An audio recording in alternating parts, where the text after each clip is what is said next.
Chapter 1. The Tailor Who Wanted to Save the Skies. Paris, 1910. The Champs-Élysées filled with crowds every Sunday to watch fragile airplanes wobble across the sky like dying moths.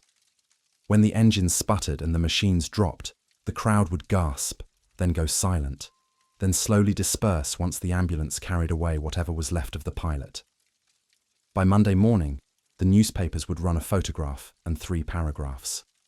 By Tuesday, everyone had forgotten the man's name. Franz Reichelt remembered every single one. He kept a leather notebook in his coat pocket where he recorded each crash, the pilot's name, the type of aircraft, the height of the fall, whether death was instant or took hours. Issy-les-Moulineaux Airfield, Bouc, Villers-Cotterêts. The list grew longer each month. 23 deaths in 1909 alone, 31 the following year. Men with families, with dreams of glory, all turned into statistics because they had no way to survive when their machines betrayed them. Reichelt was a tailor, 33 years old, Austrian by birth, Parisian by choice. His shop sat on a narrow street in the 20th arrondissement, squeezed between a bakery and a wine merchant. The sign above the door read, Reichelt et Fils, though there was no son, never had been. Just Franz, his sewing machine, and bolts of fabric stacked floor to ceiling. He made suits for clerks and shopkeepers, altered dresses for their wives, patched torn coats for workers who couldn't afford new ones. Decent work, honest work, work that bored him to the edge of madness. Because at night, after the last customer left, and he locked the door and climbed the narrow stairs to his apartment above the shop, Franz Reichelt became someone else entirely. The apartment was small, just 2 rooms, but every surface was covered with sketches, diagrams, fabric samples pinned to the walls like butterfly specimens.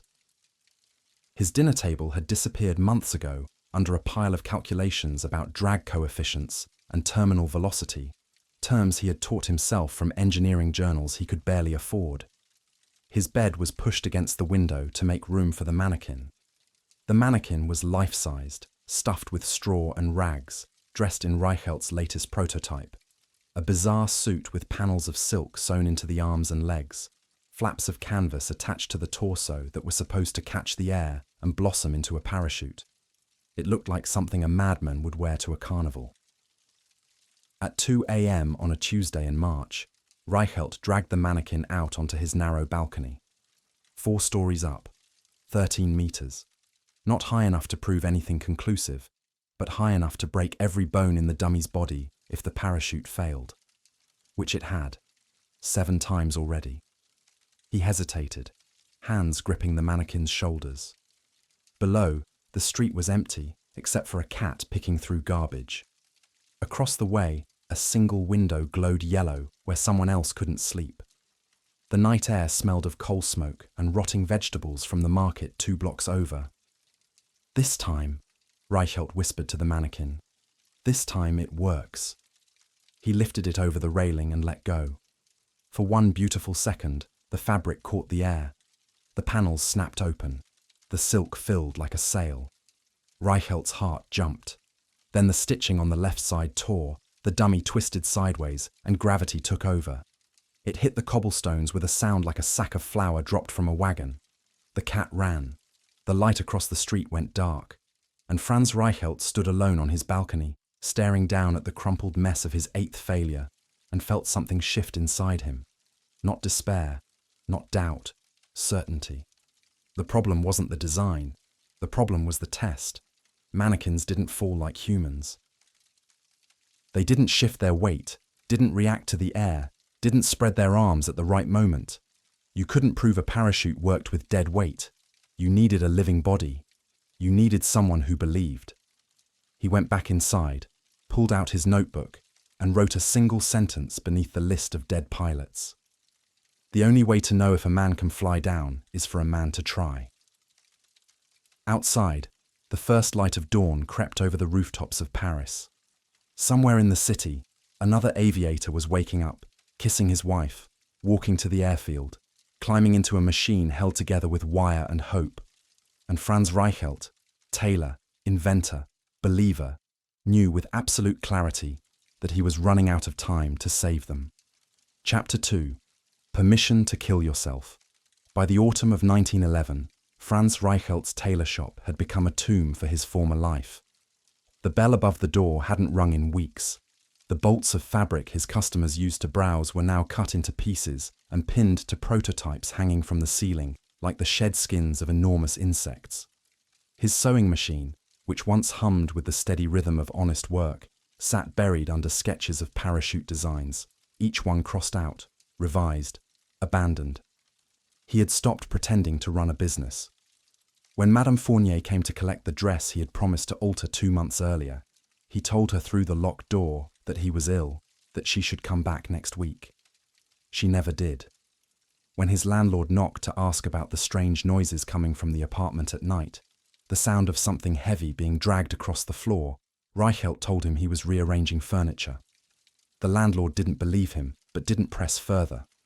Madmen paid rent, same as anyone else. The only person who still visited was Gaston, his friend from the Aero Club de France, an amateur aviator who had survived 2 crashes and walked with a limp that would never heal. Gaston came one evening in October and found Reichelt standing in the middle of his shop wearing the latest version of the suit. 70 pounds of silk and canvas draped over his body like the ceremonial robes of some doomed priest. The fabric panels hung from his arms and legs, attached to his torso by a harness of leather straps. When Reichelt spread his arms, the suit opened like the wings of a monstrous bird. "Jesus Christ, Franz," Gaston said from the doorway. "It works," Reichelt said. "I've calculated everything. The surface area, the drag coefficient, terminal velocity. If I fall from sufficient height, the air resistance will—" "You look like a lunatic." "I look like a man who's about to save lives." Gaston limped inside and closed the door behind him. "You're not testing this thing on yourself. Tell me you're not." Reichelt said nothing. "Franz, listen to me. I've fallen from the sky twice. I know what it feels like when the ground is coming and there's nothing you can do to stop it. This suit, this thing you're wearing, it won't save you. It'll just make your corpse more interesting to photograph." "Mannequins don't fall like men," Reichelt said quietly. "Their weight distribution is wrong. They don't react to the air. I've tested dummies 23 times, Gaston. 23. And every test tells me nothing because a dummy can't prove what a living body can prove. So you're going to kill yourself to win an argument with physics." Reichelt turned to face him, and for the first time, Gaston saw something in his friend's eyes that frightened him. Not madness exactly. Worse than that. Certainty. "I'm going to jump from the Eiffel Tower," Reichelt said, "and I'm going to walk away alive. And then every aviator in France will wear one of these, and the crashes will stop being funerals." Gaston stared at him. Then he laughed, a short, bitter sound. "They'll never let you. The city would rather throw you in prison than let you jump off the tower. That's why I won't ask for permission to jump." "Then what are you going to ask for?" Reichelt smiled. "Permission to drop a mannequin." The Préfecture de Police sat on the Ile de la Cité like a grey stone fortress, its windows narrow and unwelcoming. Reichelt stood outside for 10 minutes before entering, rehearsing the lie in his head, making sure his face showed nothing but calm, scientific confidence. Inside, the clerk who received him was a thin man named Barbier, with wire-rimmed glasses and the weary expression of someone who had processed 1,000 pointless requests and expected 1,000 more. Reichelt placed his leather folder on the desk. "I wish to conduct an aeronautical experiment from the first platform of the Eiffel Tower, a test of a wearable parachute device designed to save aviators in the event of mechanical failure." Barbier opened the folder without enthusiasm. Inside were sketches, calculations, a typed proposal on official-looking paper that Reichelt had forged himself. "Monsieur," Barbier said, not looking up, "do you have any idea how many people asked to jump off the Eiffel Tower?" "I'm not asking to jump." Now Barbier looked up. "I'm asking," Reichelt continued, his voice steady, "for permission to conduct a controlled test using a life-sized mannequin. I will drop the mannequin from the first platform, 57 meters, while wearing my parachute design. If the test is successful, the mannequin will land safely. If not, I will make adjustments and request another test at a later date. No human risk. Pure science. Barbier studied him for a long moment. A mannequin? Yes. Not you. Of course not, Reichelt said, and the lie came out so smoothly, so naturally, that for a second he almost believed it himself. I'm an inventor, Monsieur Barbier, not a daredevil. I simply need the height to test whether my calculations are correct. The tower is the only structure in Paris tall enough to generate the necessary airspeed. Barbier glanced at the sketches again. And if the mannequin is destroyed? Then I learn what needs to be improved. That's how science works. There was a long silence. Barbier tapped his pen against the desk, thinking. A mannequin wasn't a person. A mannequin falling from the tower might draw a crowd, might create a spectacle, but it wouldn't create a scandal. No one could accuse the city of negligence if a dummy full of straw hit the ground. I'll submit your request, Barbier said finally, but approval will take time, weeks, maybe longer, and if it's granted, you'll be under supervision. Municipal authorities will be present, photographers probably. If this is some kind of publicity stunt, it's not, Reichelt said. It's science. He left the prefecture with his heart hammering so hard he thought it might break through his ribs. He had lied to an official of the French government. He had forged documents. He had smiled and shaken the man's hand, knowing that the moment permission arrived, he would violate every word of the agreement. But as he walked along the Seine, the cold November wind cutting through his coat, he felt no guilt, only a strange exhilaration. He had crossed a line, and there was no going back now. The waiting was worse than the work. Reichelt continued refining the suit, but every morning he checked the mail with the desperation of a man waiting for a verdict. Days passed, then weeks. Winter settled over Paris, frost on the windows, grey skies pressing down like a lid on a coffin. Gaston visited again in late November. He didn't say anything, just stood in the doorway, looking at Reichelt, then at the suit hanging from the ceiling, then back at Reichelt. You're really going to do it, Gaston said. Not a question, a funeral observation. Yes. Then I hope you're right, Franz. Because if you're wrong, I'll be the one identifying your body. He left. Reichelt never saw him again. The letter arrived on December 8, 1911. Official city seal, formal language, permission granted for an aeronautical experiment involving a mannequin-based parachute test to be conducted from the first platform of the Eiffel Tower, date to be scheduled pending weather conditions, under the supervision of municipal authorities. Reichelt read it 3 times. Then he walked to the window and looked out over the rooftops toward the distant silhouette of the tower, black iron against the pale winter sky. He thought about Gaston's words. He thought about the 23 dead pilots in his notebook. He thought about the clerk at the prefecture who had trusted him, who had filed the paperwork believing that Franz Reichelt was a reasonable man conducting a reasonable experiment. And then he thought about the moment of the fall. 57 meters. 5 seconds in the air, maybe 6. Enough time for the parachute to open. Enough time to prove that fabric and physics could cheat death. Or enough time to realize, in the last second before impact, that he had been wrong all along. He folded the letter and placed it in his coat pocket, next to the notebook with the names of the dead. Not a mannequin, he said to the empty room. Me. And with those words, Franz Reichelt stopped being an inventor trying to save others. He became a man preparing his own execution. Chapter 3. The Hour of Hesitation. February 4th, 1912. Sunday morning. The sky over Paris was the colour of old metal, clouds hanging low and heavy, the kind of weather that made sensible people stay indoors. But by 7 a.m., a crowd had already begun to gather at the base of the Eiffel Tower, drawn by rumours that had spread through the city like a fever. Someone was going to test a parachute from the first platform. Franz Reichelt arrived just after dawn. He came in a hired car, sitting in the back seat with the parachute suit folded carefully beside him in a large canvas bag. He wore a dark overcoat, a scarf wrapped high around his neck, a bowler hat pulled low. To anyone watching, he looked like a man attending a funeral. In a way, he was. The municipal authorities were already waiting at the base of the tower.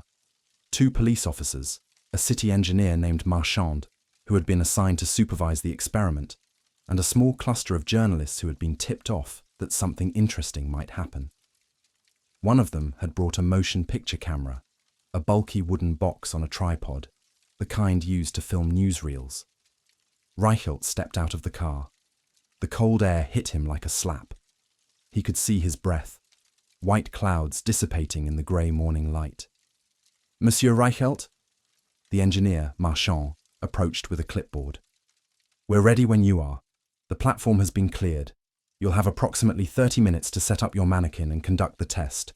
After that, we'll need to reopen the tower to the public." Reichelt nodded. He didn't trust himself to speak yet. "Where is the mannequin?"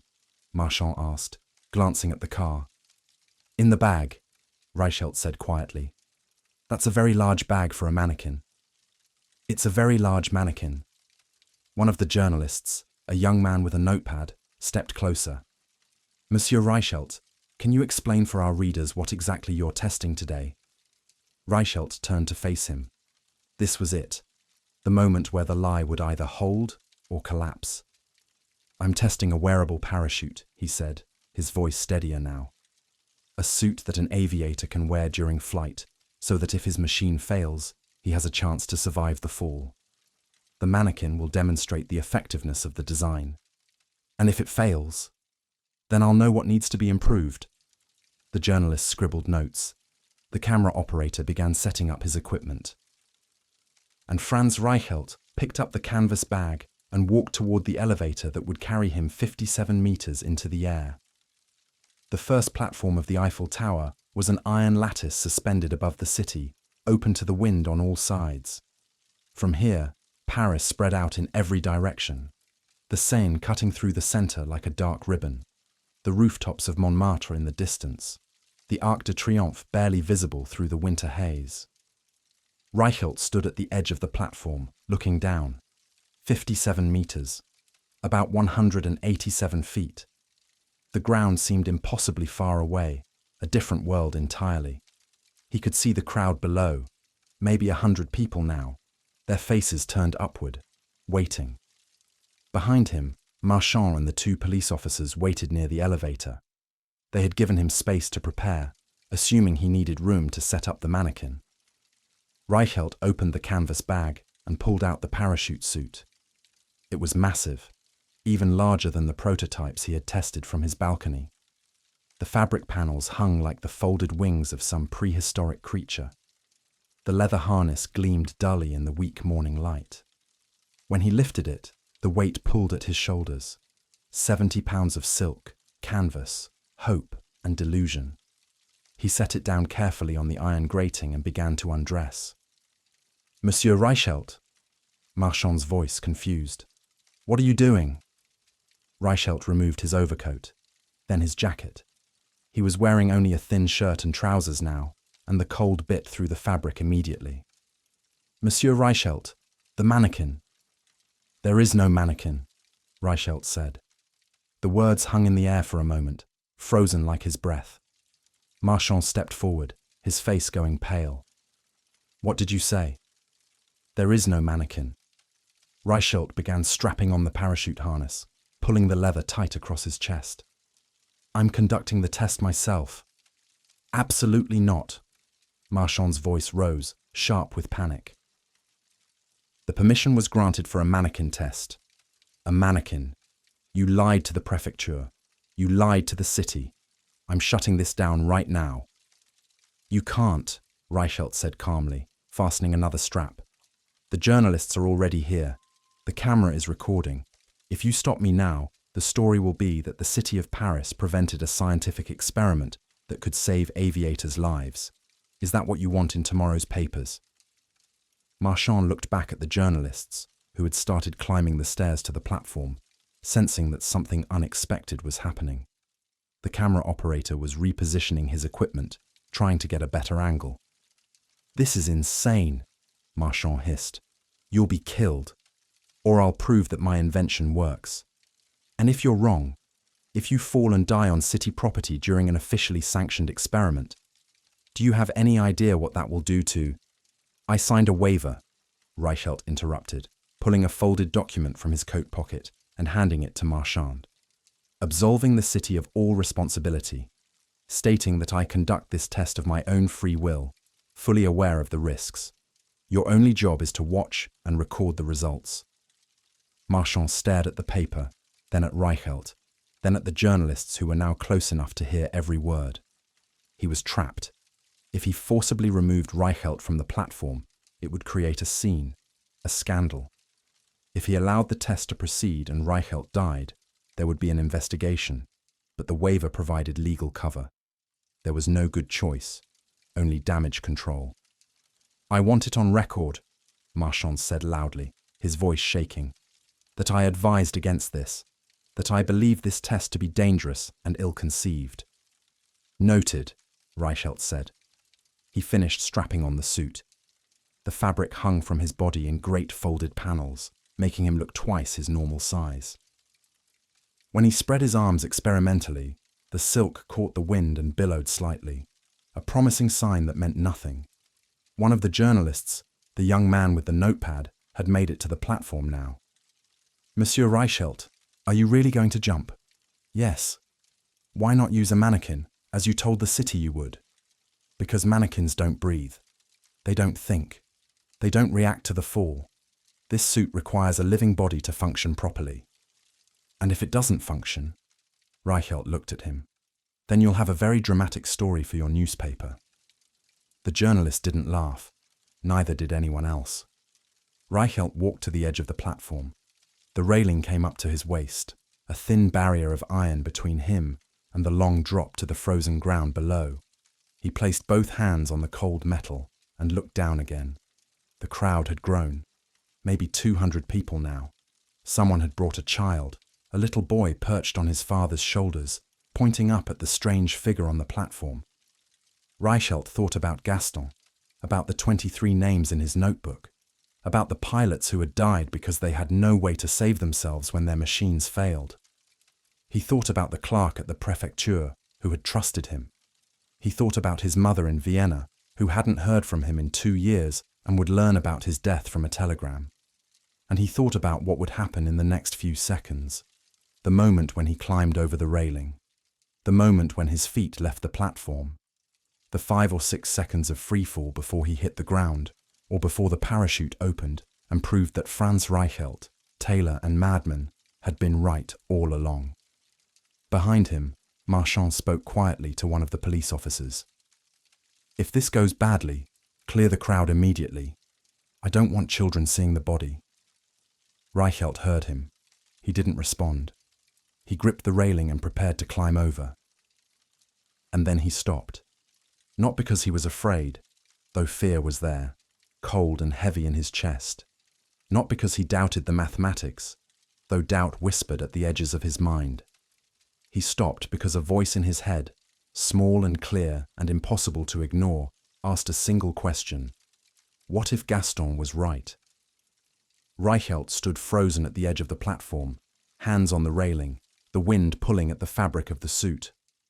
Below, the crowd waited. Behind him, the journalists watched. The camera recorded everything. And for 1 full hour, Franz Reichelt could not make himself jump. It was the longest hour of his life. He stood there, gripping the railing, staring down at the ground, arguing with himself in silence. Marchand approached twice, asking if he needed help, if he wanted to call it off.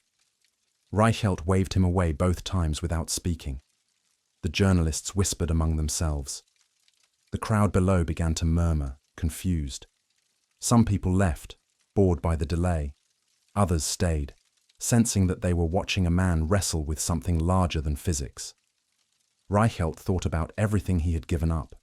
His business, his reputation, his friendships, He had burned his entire life to reach this moment, and now, standing at the edge, he couldn't move. The suit hung heavy on his shoulders. The cold seeped through his thin shirt. His hands ached from gripping the iron railing. And then, slowly, the doubt began to fade. Not because he had found certainty, not because he had calculated some new variable that guaranteed success, but because he realized that if he climbed back down, if he walked away, if he returned to his empty shop and his wasted life, the question would follow him forever. What if it had worked? He couldn't live with that question. So at 8:22 a.m., after 60 minutes of silence and stillness, Franz Reichelt climbed onto the railing. The crowd below went quiet.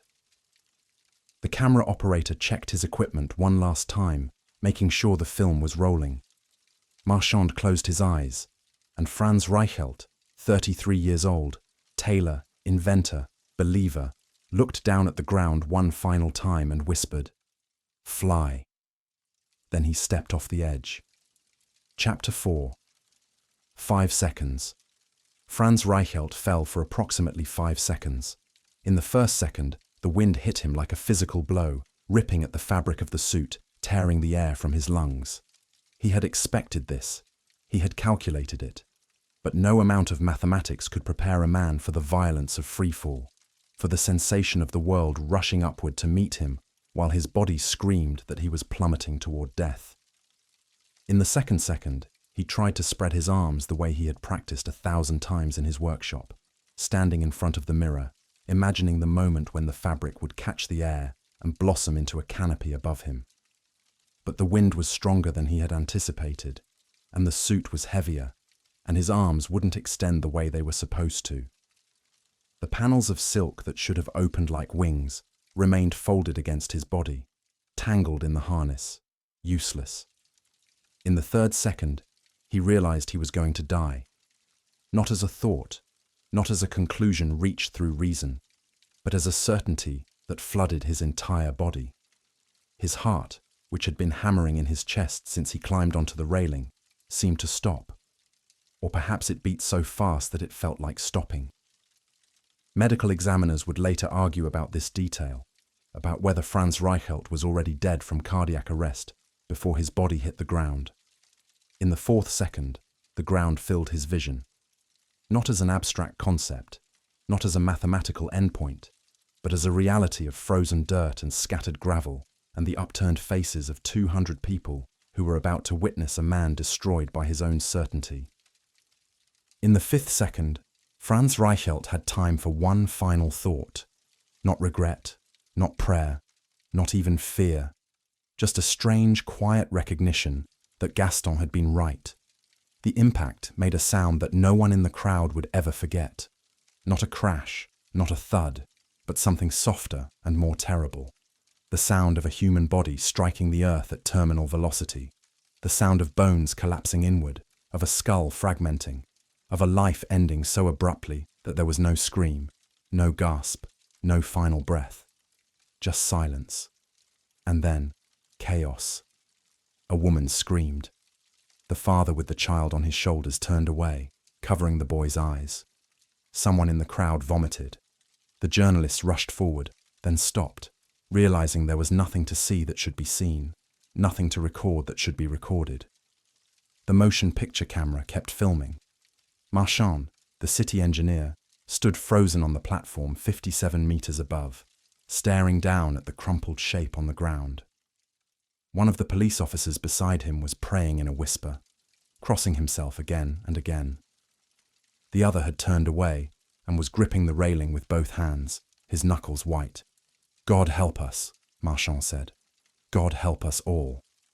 Below, the police moved quickly to clear the crowd, forming a perimeter around the body, shouting at people to step back, to leave, to take their children home.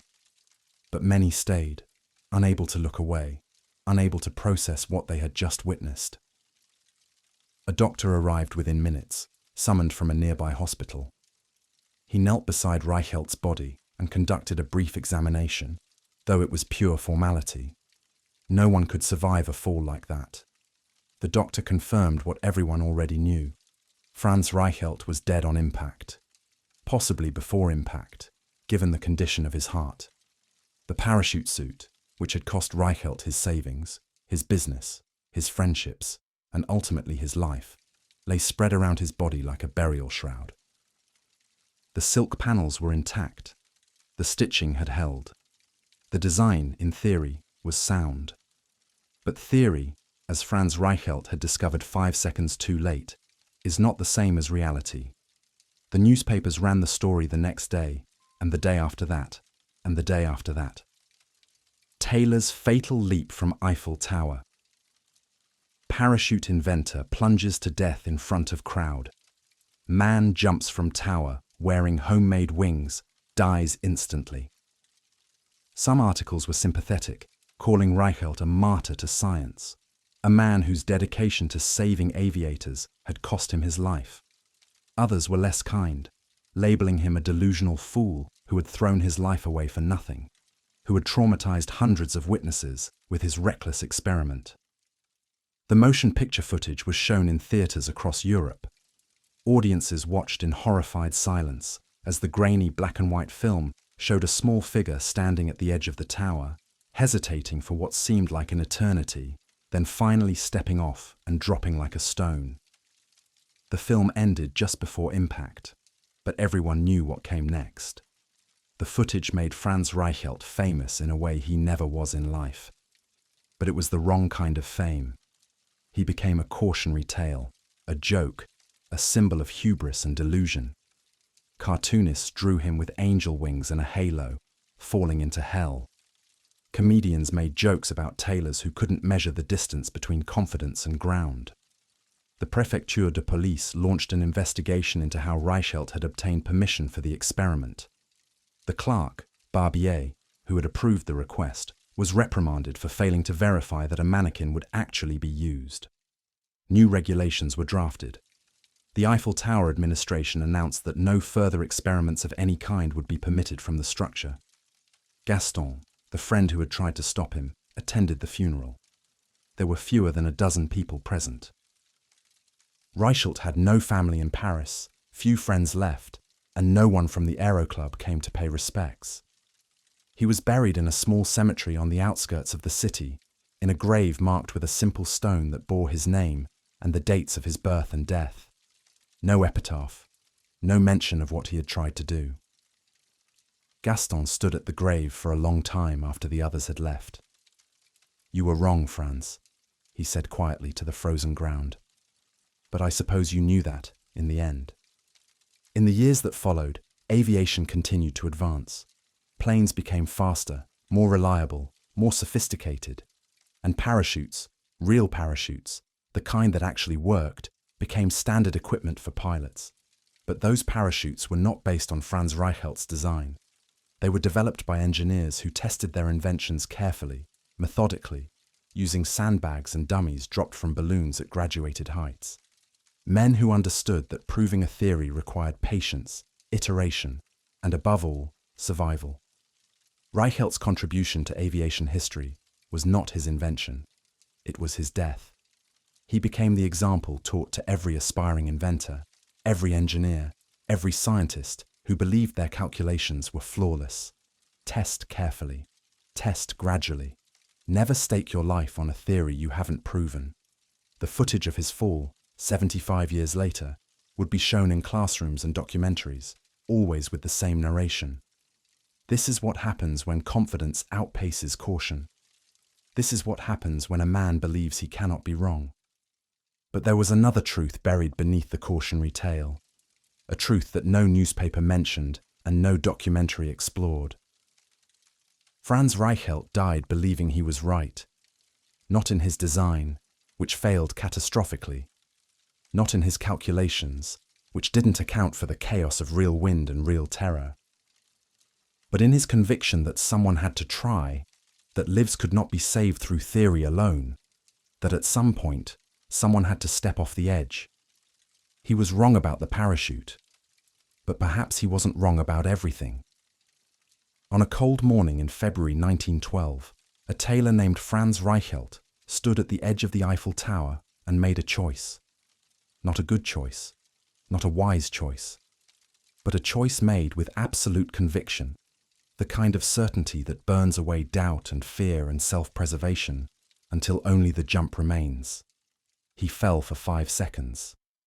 And in those 5 seconds, suspended between the platform and the ground, between theory and reality, between the man he was and the death that waited below, Franz Reichelt learned the final lesson that his notebooks and calculations could never teach him. Some truths can only be discovered by falling, and some falls, no matter how certain you are, no matter how carefully you've prepared, no matter how desperately you believe, some falls cannot be survived.